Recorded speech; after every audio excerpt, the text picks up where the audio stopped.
It's one of the most consequential conflicts in North American history. In fall of 1835, an internal rebellion broke out into the Mexican state of Coahuila y Tejas. On one side stood a disparate group of settlers, disaffected Mexicans, and a handful of Native Americans. On the other, the awesome centralized military might of the dictator Santa Anna. For anyone watching from afar, it must have looked like the rebellion was doomed to fail, that Santa Anna would mercilessly crush the Texans just as it crushed the rebellion in Zacatecas. After all, there was no way a bunch of boomers would withstand a vast, well-trained army. Or was there? Over the next 8 months, the rebellion transformed into a full-blown war of independence. Amid the sieges, massacres, and atrocities, a foundation story was forged, one which remains central to the Texan identity to this very day. Today, Warographics is diving into the nitty-gritty of the Texas Revolution to discover how these incendiary months changed the destiny of not just Texas, but the entire continent.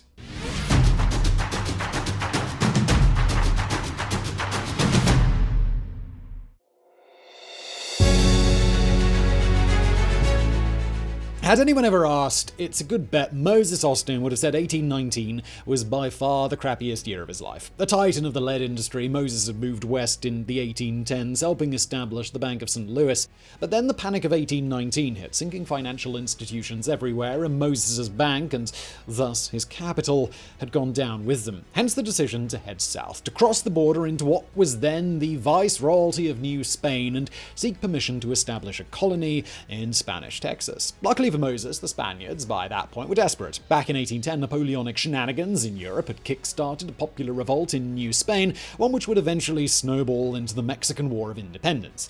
As the fighting raged on and colonial authorities lost their grip, Spain's representatives became painfully aware they could no longer defend their northeastern border. And that was a massive problem, because the northeast border just happened to bump up against the United States, a young nation with adventurers itching to mount a private invasion. So, the ruling council decided to preempt them by encouraging immigration, to allow settlers to build colonies near the border in return for defending it. It was this offer that Moses Austin traveled to San Antonio to take advantage of, armed with a plan to recuperate his bank losses by bringing in 300 settler families. Unfortunately for all involved, neither Spain nor Moses would ever see the benefits. Spain, because they were about to lose the war, leaving Moses Austin's colony guarding the frontier of a brand new country named Mexico, and Moses because he would die of pneumonia before even getting started. But his settlement grant would not die with him. Instead, it would pass to his son, Stephen F. Austin, and as anyone with even a passing interest in Texan history already knows, that would have all sorts of crazy ramifications down the line. With the conclusion of the War of Independence, Mexico found itself faced with even worse problems than its Spanish overlords had faced. Something like 8% of its population had perished. The economy was broken. Up on the northern frontier, only 3 significant garrisons, Nacogdoches, Goliad, and San Antonio, controlled a swath of lands larger than most European countries. The solution?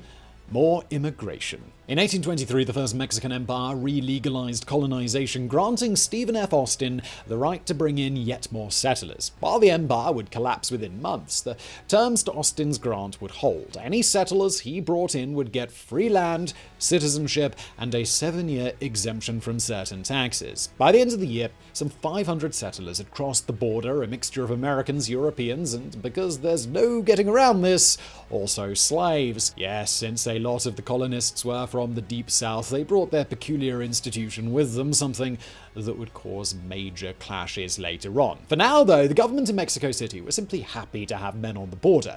They were even happier when Mexico transitioned to a federal republic and the newly created state of Coahuila y Tejas signed the Colonization Act. Coming into force in 1825, the law increased benefits for settlers to such a degree that it set off a Texas land rush. Hundreds of people poured across the frontier, desperate to grab a plot of that sweet, fertile soil.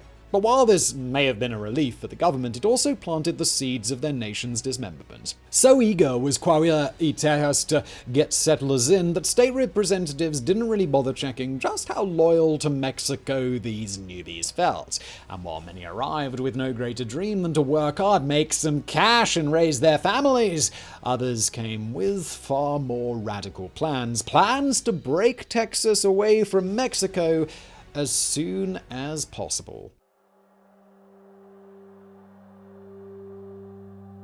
As the decades slipped past, once-empty Texas began to grow increasingly multicultural. There were white Texan colonists from the USA and Europe, Tejanos, Mexican-born settlers who usually sided with the Texians on local issues, and on top of that, there was a notable population of enslaved people and a smaller one of free black folk. But perhaps the biggest demographic was Native Americans. Numbering some 20,000, they dwarfed even the growing Texian population.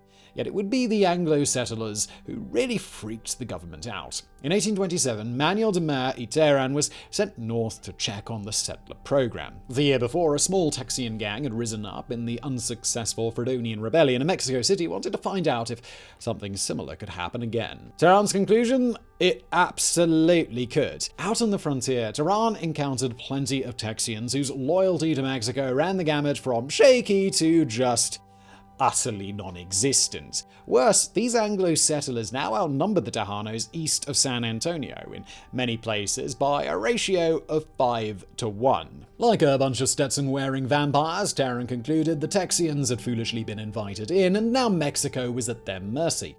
Back in Mexico City, Terán's report landed like a grenade made of bad news. Immediately, the government tried to make settling less attractive by outlawing slavery.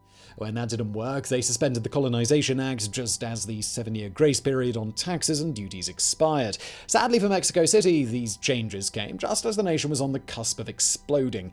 Now, we've been trying not to open this Pandora's box of exposition so far, but just know that Mexican politics in this era has been utterly chaotic. In 1828, an election had been annulled and the presidency handed to the loser, only for that loser to get overthrown by his vice president. Come 1830, that VP, Anastasio Bustamante, was in charge and trying to break down the state's rights-focused federalist system and replace it with a centralized dictatorship. But Bustamante hadn't counted on our story's most infamous character, Antonio Lopez de Santa Anna. The Caudillo of Veracruz, Santa Anna responded to Bustamante's power grab by launching a pro-federalist uprising, one joined by the other states. At first, Texans tried to remain uninvolved, instead focusing their protests on local issues. But then came the Battle of Velasco, and everything just went right out of the window. In 1832, tensions got so high around import duties in Anahuac that some Texans tried to ship in a cannon to attack the customs house. The government fought at Velasco, tried to stop them, and the resulting argument quickly devolved into bloodshed. 7 Texas militia and 5 Mexican soldiers were killed. With 12 dead, the Texan force at Anahuac panicked and signed the Turtle Bayou resolutions, retroactively claiming the battle as part of the Federalist uprising. And that's how Texas's fate came to be so inextricably tied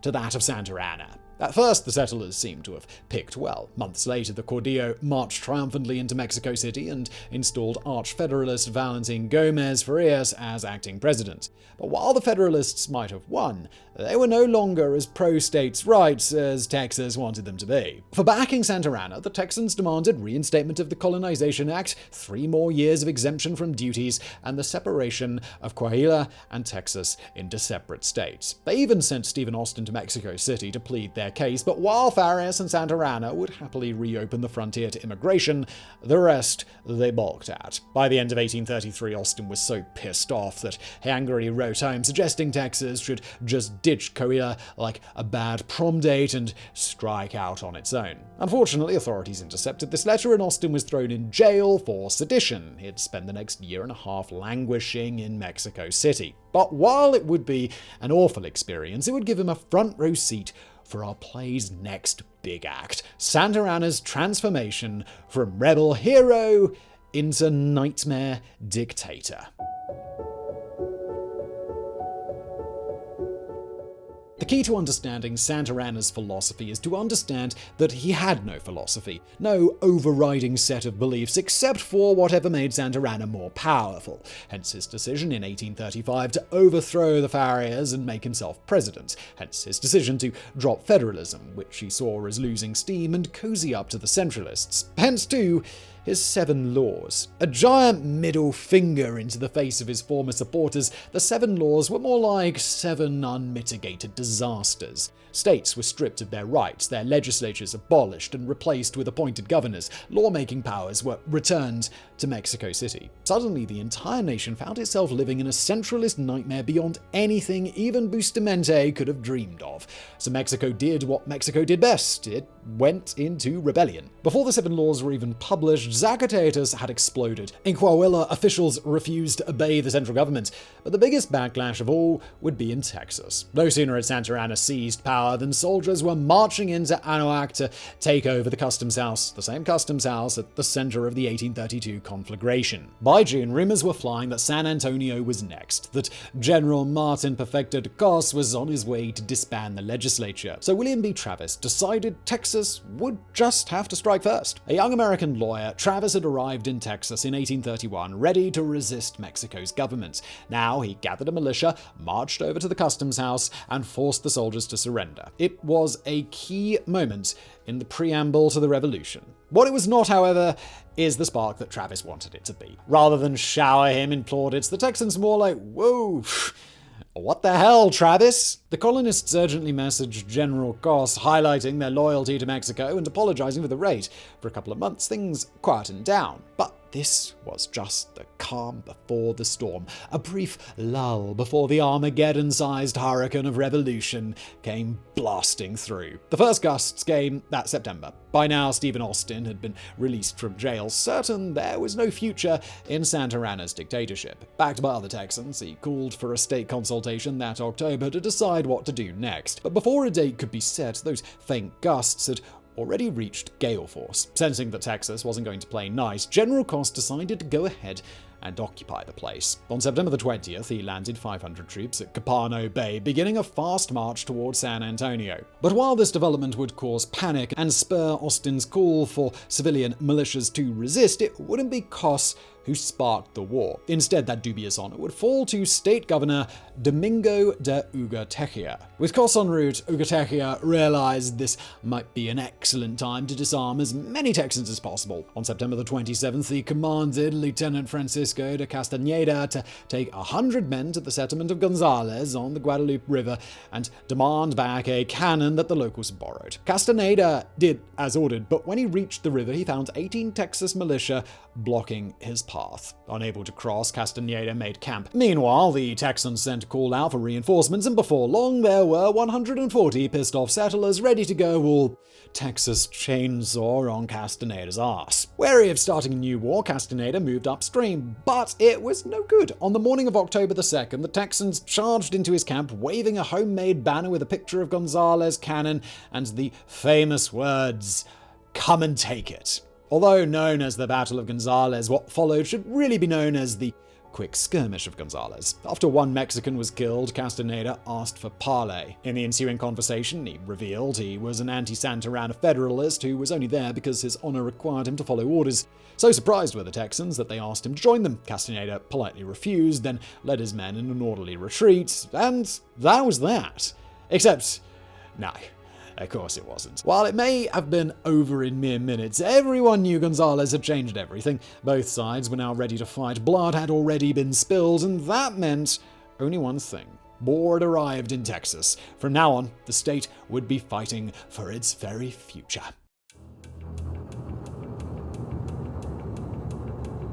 In the aftermath of Gonzales, history slammed its foot on the gas pedal. Events that might have otherwise played out over a few years went by in days. There was the seizure of Goliad by militia, the creation of a Texas army under Stephen Austin, and his march to San Antonio, the siege that began around the city on the 20th of October. For the Texas forces, these were the heady days, the era where everything seemed to be clicking and the victories came in easy. Of course, it wasn't going to last. We've all heard of the Alamo and 190-year-old. Spoiler alert, we all know it doesn't end well for the defenders.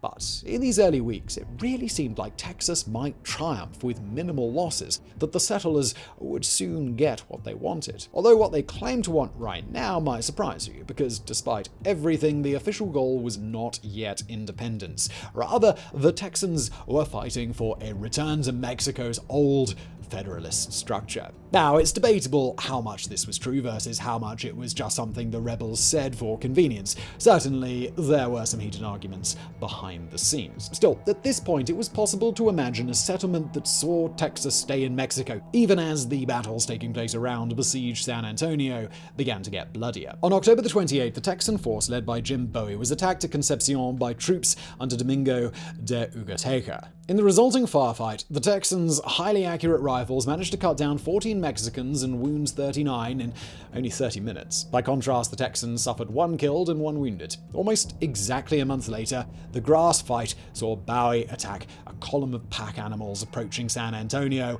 on the mistaken belief that they were carrying pay for the besieged soldiers. After anywhere between 17 and 50 Mexican casualties, Jim Bowie opened the sacks the animals were carrying, only to discover not silver for San Antonio's soldiers, but grass for its horses. Still, these battlefield victories convinced many Texans that it was time to strike, that they should take San Antonio while the momentum was with them. But Stephen Austin held out, worried that house-to-house fighting would be just too costly. Finally, though, the decision was taken out of his hands. In mid-November, the consultation Austin had called before the Battle of Gonzales was finally held. A provisional government was established, and while it didn't declare independence, it did raise an army and place politician and former soldier Sam Houston at its head. And you know what else he did? He ordered Stephen Austin on a diplomatic mission to the United States. With Austin no longer leading the siege, perhaps the one person capable of keeping the army from doing anything rash was gone. Although Edward Burleson replaced him, the reality of Texas's volunteer army was that it was less an army and more a bunch of guys doing whatever they felt like, whenever they felt like it. So when Benjamin R. Milam suddenly got up and shouted to the soldiers, "Who will go to San Antonio with old Ben Milam?" there was nothing Burleson could do to stop them. What followed was 3 days of intense street fighting that saw Texan artillery hit the nearby Alamo, saw units blow up and knock down houses, and saw San Antonio turned into a slaughterhouse. By the time General Coss surrendered on December the 9th, up to 35 Texans and around 150 Mexican defenders were dead. In the aftermath, General Coss and his surviving men were allowed to withdraw. In their place, the Texans took over the Alamo. It was a triumphant moment, one that clearly showed the central government that this rebellion was serious. Well, we can only hope the Texans enjoyed that feeling. Because after an early string of victories, a series of disasters was now bearing down on them. A series of losses, all of which would be authored by a single man. You guessed it, it's time for the return of Santa Anna. If you're wondering what Mexico's dictator had been up to through all of this, there's a simple answer: kicking the crap out of Zacatecas. The moment the rebellions exploded, Santa Anna had ridden straight to the nearest site of unrest to make an example. And what an example it had been. Zacatecas had been smashed, its cities destroyed, its economy crushed. The message had been loud and clear: you do not with Santa Anna. And yet, here were these darn Texans with the dictator like horny rabbits. Clearly, Santa Anna would have to ride north and deliver his message personally. In the early weeks of 1836, the Carrillo struck out, collecting an army as he went. Collecting here, by the way, means dragging innocent villagers and indigenous peasants from their lands at gunpoint. Most of Santa Anna's 6,000 soldiers were recruited this way, mostly against their will. Just bear this in mind when we cover the Mexican fatalities figure from here on out. Those dying under Santa Anna broadly had no quarrel with Texas, and even less desire to be there. This dragoon's mass of men marched north. The Texans, meanwhile, were having troubles of their own. Their volunteer army was starting to fall apart, racked by desertions. On top of that, the chain of command was failing. When Sam Houston ordered the Alamo evacuated due to its limited strategic value, those inside instead dug in, unwilling to abandon their prize.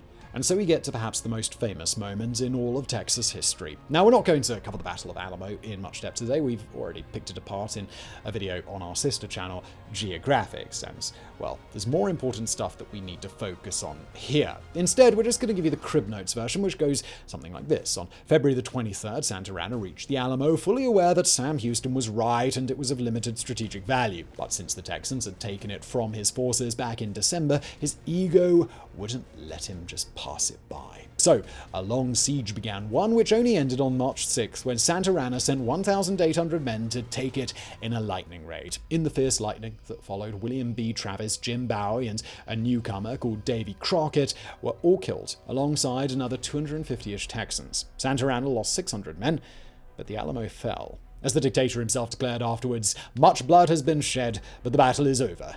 It was but a small affair." He might have also added useless. The real consequential action in this period had been happening elsewhere. While Santa Anna had been busy ensuring he'd go down in history as a cartoon baddie Texas children loved to hate, General José de Urrea had been giving the settlers hell. Making a beeline for the Texan garrison at Goliad, he'd conquered San Patricio, then ambushed a Texan party at Agua Dulce Creek, killing Commander James Grant. But Urrea's great victory would come when he reached Goliad. It would be as much down to Texan incompetence as Urrea's military skills. Goliad Sea was under the command of James W. Fannin Jr., a man so indecisive he could probably spend a whole day dithering over what color M&M to eat next. As Urrea approached, Sam Houston issued orders for him to fall back, but Fannin stayed put right until Urrea reached the city. When he finally did retreat on March the 19th, he ordered his men to bring the heavy cannons, slowing their escape. On top of that, he allowed an hour's break for the animals to graze. Faced with such a useless opponent, Urrea was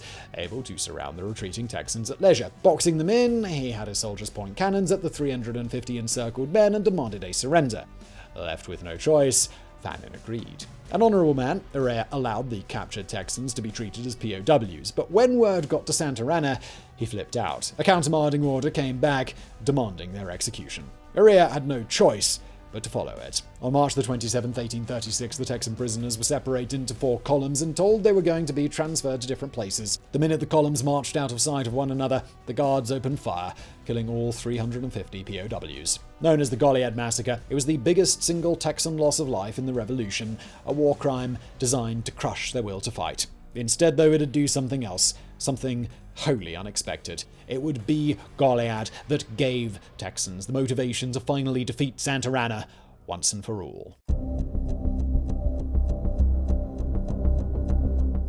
For all he may be the Disney villain of the Texas Revolution, the real Santa Anna was a complex, fascinating man, a guy so good at recovering from setbacks that he managed to become president 11 separate times. Yet for all his political skills, Santa Anna was also his own biggest enemy, someone so prone to wild overreaching that he constantly fell flat on his face. It was this trait, more than anything else, that helped ensure Texas's independence. By this point, the bid for freedom was official. On March the 2nd, the Texas legislature had voted to go solo. But with the fall of the Alamo and the massacre at Goliad, this could have easily been just a blip, a nominal independence that only lasted as long as it took for Santa Anna to smash Sam Houston's army and reassert control. Instead, though, the dictator was about to embark on a series of epic blunders that would soon cost him the war. Rather than destroy Houston's forces, Santa Anna got bogged down chasing the newly formed Texan government, allowing Houston breathing space to not just regroup, but acquire artillery. Yet even this stumble has nothing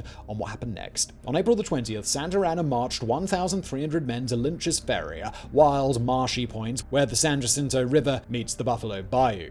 By now, the dictator already made another strategic blunder, splitting his forces, leaving himself with only a fraction of his whole army. Still, that was a bigger force than the 900 men Sam Houston had. So when Santa Anna found the Texan army waiting for him, he assumed they would be forced to fight defensively, meaning that the initiative was with him. And it's here that we get to the moment when Santa Anna's hubris, his preening, absurd ego, changed the course of history. Assuming the Texans wouldn't dare attack a larger force, the dictator failed to post many guards or even send out sentries. In the late afternoon of April the 21st, he even told his men to retire to their tents early in preparation for a major battle the next day. But there would be no battle the next day, or even on April the 21st. Instead, there would be a massacre. And this time, Santa Anna's forces would be on the receiving end. That afternoon, as the Mexican camp rested, Houston rolled everything on a risky direct attack. The Texans crept across the prairie until they were just 200 yards away before charging the camp, bellowing, "Remember the Alamo! Remember Goliad!" Within 18 minutes, the Mexican lines collapsed. Santa Anna fled. Sam Houston ordered his men to take prisoners, but instead, a bloodbath began. With the horrors of Goliad still fresh in their minds, the regular Texan soldiers were in no mood for mercy. Over the next few hours, they systematically butchered 630 of Santa Anna's men, many of them after they'd surrendered. It may have been an inevitable response to Santa Anna's crimes, but it was still an ugly way to end the revolution. And end it did. The very next day, Santa Anna was captured. While most Texans wanted to see him strung from the nearest tree, Sam Houston said no. Instead, he made the dictator sign the Treaties of Velasco. Signed between Santa Anna and the Texans on May the 14th, the treaties recognized Texan independence and forced the remaining Mexican forces to withdraw south of the Rio Grande. Santa Anna himself was released on the condition that he use his position to make Mexico recognize the Republic of Texas. Not that Santa Anna would hold his position of dictator much longer. When news broke of the Battle of San Jacinto and its one-sided outcome, Mexican society revolted. Santa Anna was overthrown and the treaties annulled. Yet while Mexico City would never recognize it, Texas would from that point be a de facto independent state. Among the legal changes the newly freed Texans made to celebrate, relegalizing slavery. And so we at last reach the end of today's story. With hindsight, it's clear now that the Texas Revolution was one of the defining events in North American history. It was the Republic of Texas's disputed status following independence that paved the way for it to be annexed by the US in 1845, an annexation that set the ground for the Mexican-American War and the massive territorial changes that followed. You could even make an argument that some of the roots of the Civil War could be found here, as Texas's admission as a slave state threatened to upset the balance of power. But maybe we're getting too far ahead of ourselves. At the end of the day, the story of the Texas Revolution is worth telling even without what came after. The tale of an uprising that reshaped a continent. It may have only lasted all of 8 months, but its effects and the stories of its heroes and villains remain with us to this very day. And if you enjoyed today's video, I just mentioned there the Mexican-American War. We've actually done a video about that. I'm going to link to it on the screen now. Please check it out. And thanks for watching.